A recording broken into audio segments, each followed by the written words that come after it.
बहुत स्वागत है आपका। मैं हूं आपके साथ नेहा दुबे। मणिपुर के मुख्यमंत्री एन बीरेन सिंह ने रविवार को अपने पद से इस्तीफा दे दिया। मैतेई कुकी समुदाय के बीच करीब 2 साल के लंबे संघर्ष के दौरान विपक्ष लगातार उनके इस्तीफे की मांग कर रहा था। हालांकि बीरेन सिंह राज्य में शांति बहाल करने की बात करते रहे, लेकिन दिल्ली में गृह मंत्री अमित शाह से मुलाकात के बाद उन्होंने राज्यपाल को इस्तीफा सौंप दिया। मणिपुर के राज्यपाल अजय कुमार भल्ला ने एन बीरेन सिंह का इस्तीफा मंजूर कर लिया है। उन्होंने कहा कि मुख्यमंत्री के इस्तीफे के साथ ही शुरू होने वाला मणिपुर विधानसभा का बजट सत्र भी रद्द कर दिया गया है। बता दें कि इस बजट सत्र में एन बीरेन सिंह सरकार के खिलाफ कांग्रेस अविश्वास प्रस्ताव लेकर आई थी और उधर एन बीरेन सिंह के इस्तीफे के बाद कांग्रेस नेता राहुल गांधी ने पीएम मोदी और बीजेपी पर जमकर निशाना साधा। राहुल गांधी ने कहा कि सार्वजनिक दबाव, सुप्रीम कोर्ट की जांच और कांग्रेस के अविश्वास प्रस्ताव ने सीएम बीरेन सिंह के इस्तीफे के लिए उन्हें मजबूर कर दिया। उन्होंने कहा कि करीब 2 साल तक बीजेपी के सीएम बीरेन सिंह ने मणिपुर में विभाजन भड़काया और पीएम मोदी ने उन्हें मणिपुर में हिंसा, जानमाल के नुकसान और भारत के विचार के विनाश के बावजूद बने इस पद पर बना रहने दिया। एन बीरेन सिंह अब इनके इस्तीफे के बाद मणिपुर का नया सीएम कौन होगा, इसको लेकर चर्चाएं शुरू हो गई है। अटकलें तो ये भी है कि मणिपुर के हालात को देखते हुए यहां राष्ट्रपति शासन लगाया जा सकता है। सूत्रों ने बताया है कि इस्तीफा देते समय बीरेन सिंह ने सिफारिश की थी कि विधानसभा को निलंबित रखा जाए। हालांकि चूंकि अभी तक कोई ऐसा नेता नहीं है जिसे पार्टी के अधिकांश विधायकों का समर्थन प्राप्त हो, इसीलिए केंद्र को राष्ट्रपति शासन लगाना पड़ सकता है। राज्यपाल भल्ला कुछ दिनों के लिए और कुछ दिनों के अंदर ही केंद्र को अपनी रिपोर्ट सौंपेंगे, जिसके बाद राष्ट्रपति शासन लगाया जा सकता है।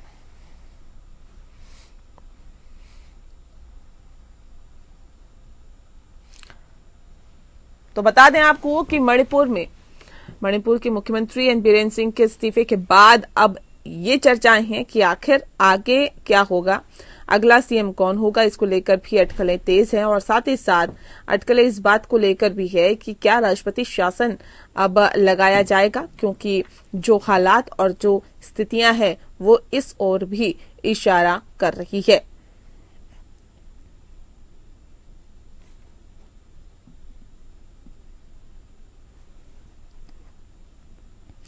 हालांकि राहुल गांधी का कहना है कि कांग्रेस के दबाव के बाद ये चीज निकल के सामने आई है और तभी ये जो इस्तीफा है वो मंजूर लिया गया है। 2 साल तक बीजेपी अपने मुख्यमंत्री को बचाती रही, तो ये आरोप अब कांग्रेस की तरफ से लगाए जा रहे हैं।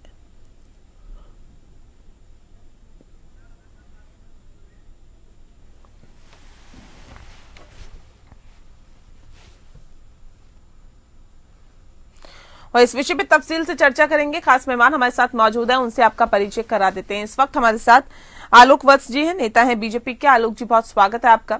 और सुमित गर्ग जी हमारे साथ जुड़ गए हैं, नेता हैं कांग्रेस के। सुमित जी, आपका भी बहुत बहुत स्वागत है। इस खास कार्यक्रम की शुरुआत आलोक जी आपके साथ ही करते हैं। आलोक जी, एन बीरेन सिंह का इस्तीफा लिया गया। हालांकि ये कहा जा रहा है कि देखिए, कांग्रेस ने जो दबाव बनाया अविश्वास प्रस्ताव का, उसके बाद और कोर्ट ने जिस तरह से अपना रुख अख्तियार किया इस पूरे मसले पर, उसके बाद अब इस वक्त ये इस्तीफा लिया गया। इससे पहले ये इस्तीफा लिया जाना चाहिए था। देखिए नेहा जी, जब जिस चीज का उपयुक्त वक्त आता है उसी वक्त उस पर कार्रवाई होती है। उस समय वहां के हालात ऐसे नहीं थे कि उनसे इस्तीफा ले लिया जाता। वो जिस समुदाय से आते थे उस समुदाय की वहां मेजोरिटी थी, वो लोग भड़क जाते और चीजें खराब हो जाती। अब जब स्थितियां थोड़ी उससे उलट हुई हैं और तब इनका इस्तीफा लिया गया है। अब नए सिरे से वहां पे दूसरे चीफ मिनिस्टर को पदस्थापित किया जाएगा और चीजों को और जितना कंट्रोल में लिया जा सकता है उतना कंट्रोल में लेने की पूरी कवायद होगी। बताया जा रहा है कि ऐसा कोई नेता अभी तक आप लोग नहीं ढूंढ पाए जो कि सीएम पद के लिए बेहतर हो, तो ऐसे में क्या राष्ट्रपति शासन लगाने की बात की जा रही है? देखिए, अभी ये बहुत अर्ली है टू से एनीथिंग। अभी थोड़ा वेट कीजिए। ऐसा नहीं है कि हमारे पास दूसरे कैंडिडेट नहीं है, लेकिन वहां की स्थिति थोड़ी सेंसिटिव है। कोई भी अगला कदम बहुत सोच समझ के उठाना पड़ेगा। 2 कम्युनिटी हैं जिनमें भयंकर घमासान लड़ाई हो रही है।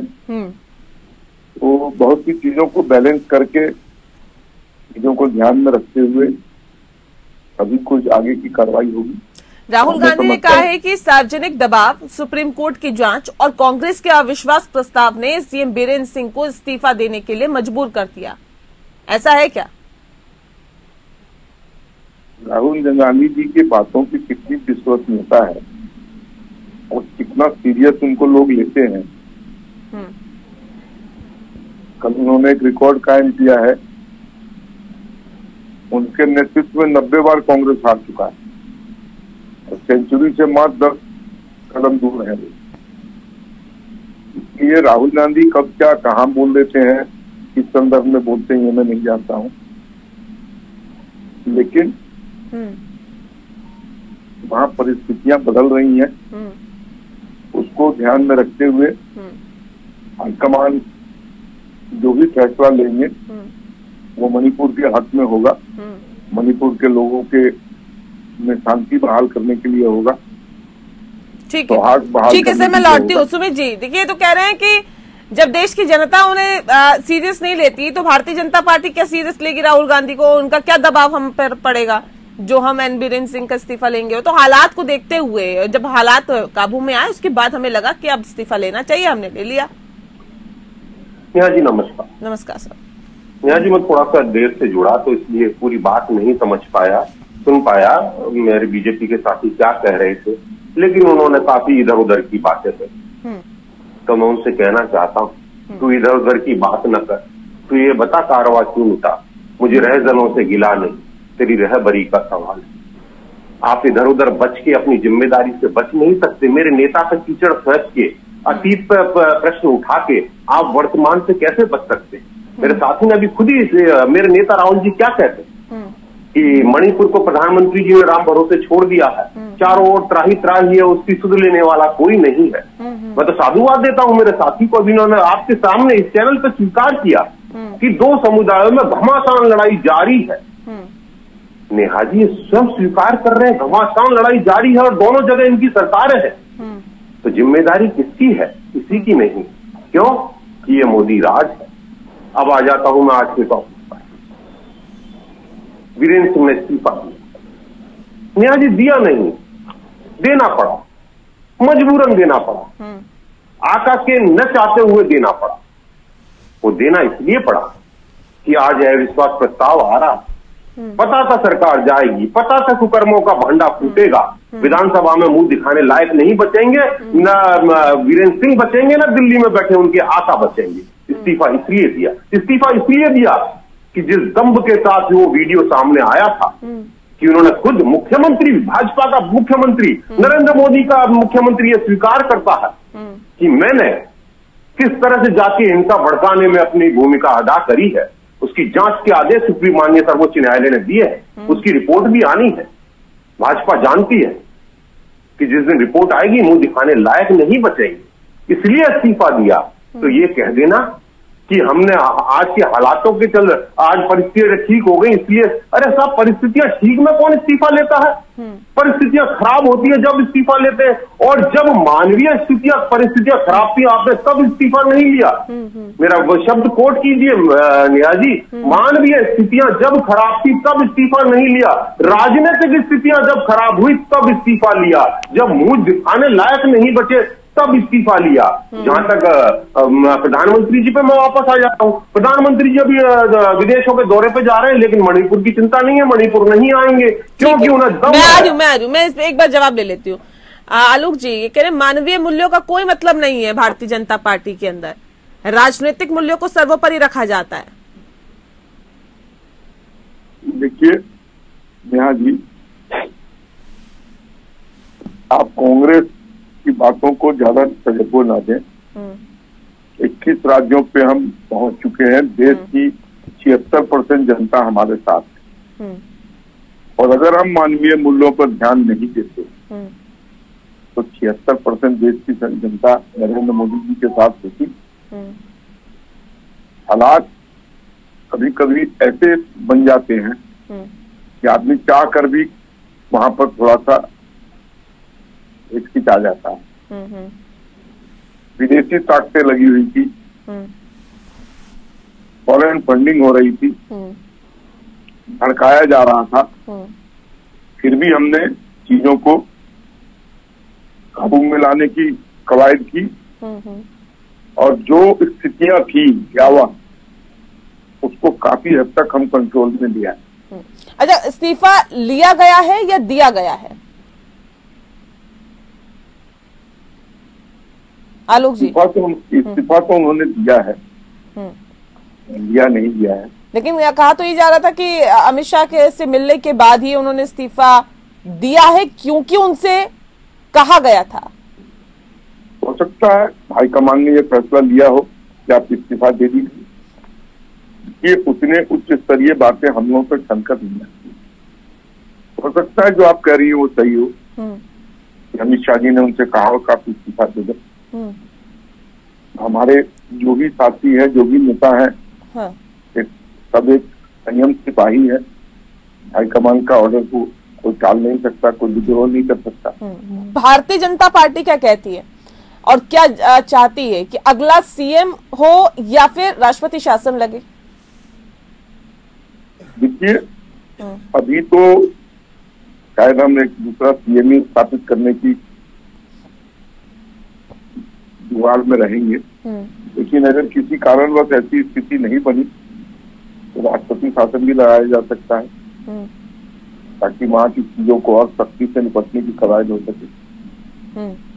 दोनों ऑप्शन हैं, बस वेट एंड वॉच। 24 घंटे में ऑप्शन कौन है सर, ये बताइए? एन बीरेन्द्र सिंह नहीं तो फिर कौन? देखिए, ये तो तय करना आला कमान का काम है। हाँ। कौन, कोई डार्क हॉर्स भी हो सकता है। आज आपने देखा है कि बीजेपी सरप्राइजेस देने में माहिर हो गई है। भजन लाल, मोहन यादव, साय, विष्णुदेव साय, मांझी,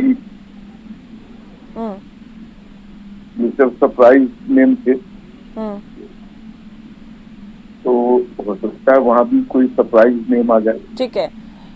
सुमित जी, लग रहा है कि हालात वो हैं कि एक और मुख्यमंत्री बना दिया जाए, एक चेहरा सामने रख दिया जाए, या फिर राष्ट्रपति शासन लगाने वाले हालात है मणिपुर में?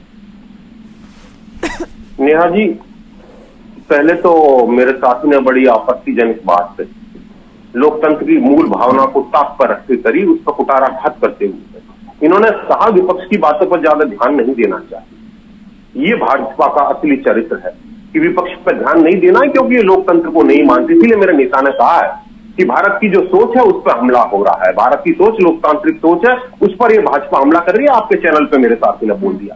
अब ये फिर बचते डोले, फिर बच रहे हैं। विदेशी फंडिंग हो रही है, उकसाया जा रहा है, लोगों को भड़काया जा रहा है। अरे भाई, कैसे बच सकते हो?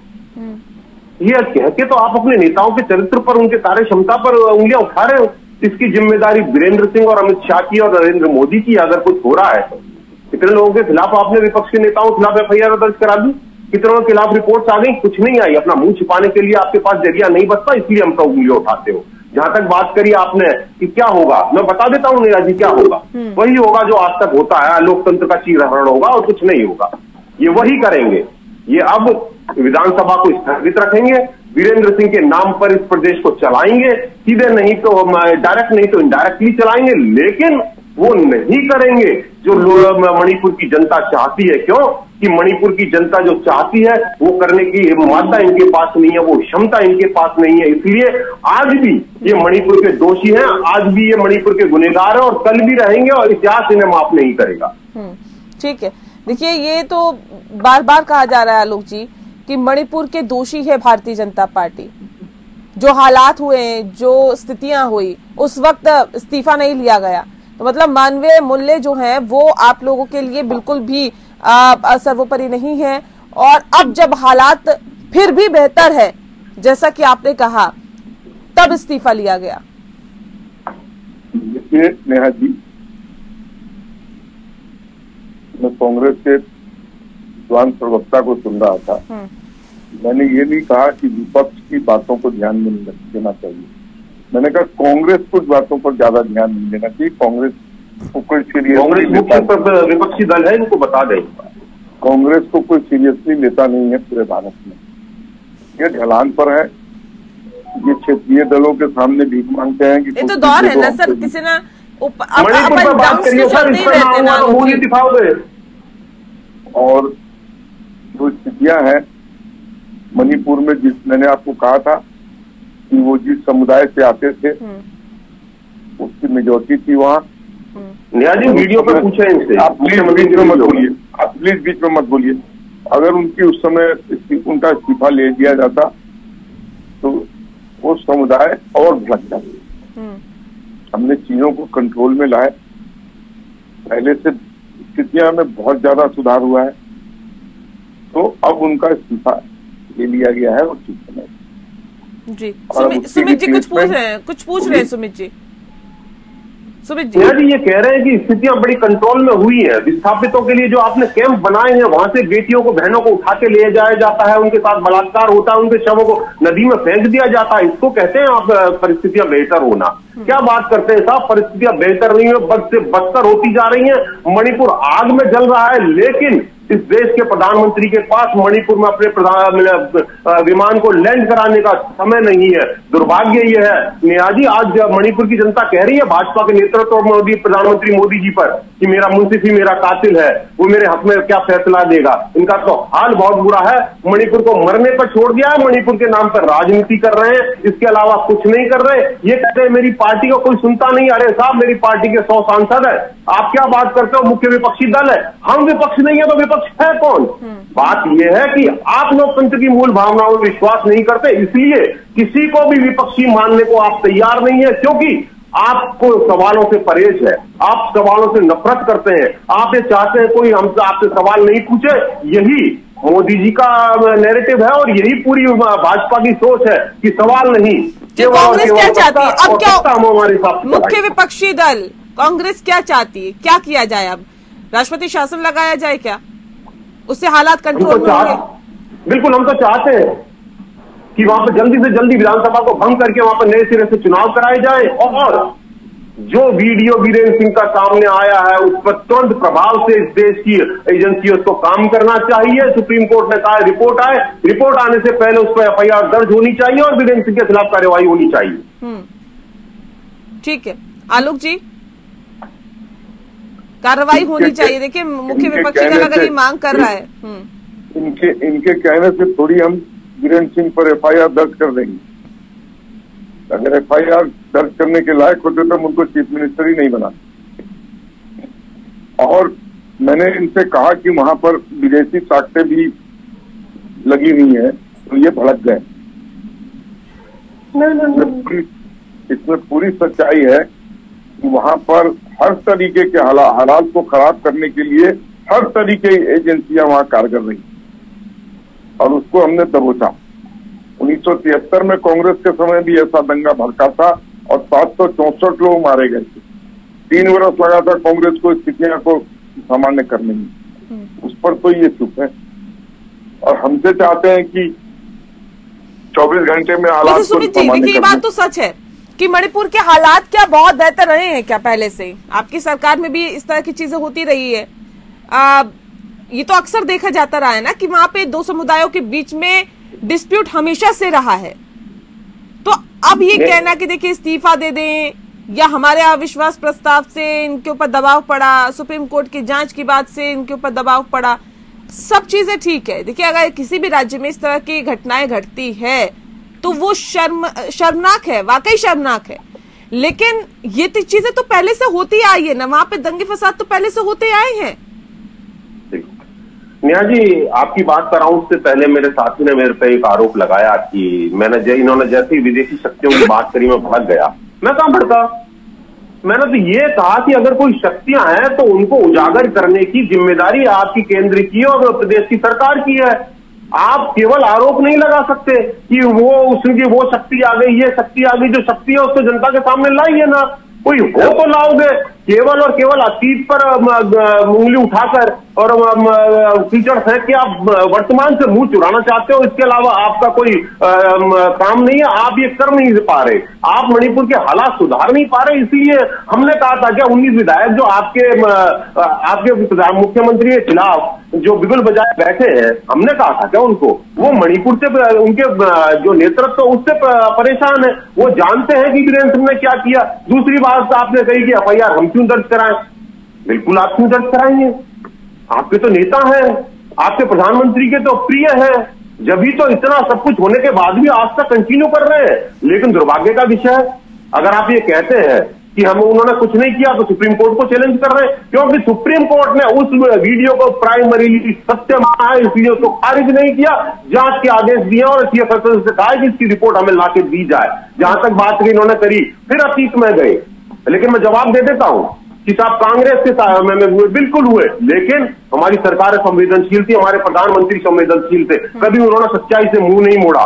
जब भी हुए जनता के बीच में गए, जनता से बात करी और हालात को सामान्य करने के प्रयास किए। लेकिन आज क्या हो रहा है, इस देश के प्रधानमंत्री ने मणिपुर को बिल्कुल अलग कर दिया है। वो मेरे ख्याल से मणिपुर को भारत का अंग भी मानते हैं, ये कहने पे भी मुझे शायद आपत्ति है कि वो देश का अंग भी मानते हैं कि नहीं मानते। इतना सब कुछ हो गया, प्रधानमंत्री वहां के लोगों की तो बात छोड़िए नेहा जी, आश्चर्य की बात है आज तक वहां के जो प्रतिनिधि मंडल है, विधायक हैं, नेता हैं, जो वहां के वरिष्ठ लोग हैं, विशिष्ट लोग हैं, उन तक से नहीं मिले।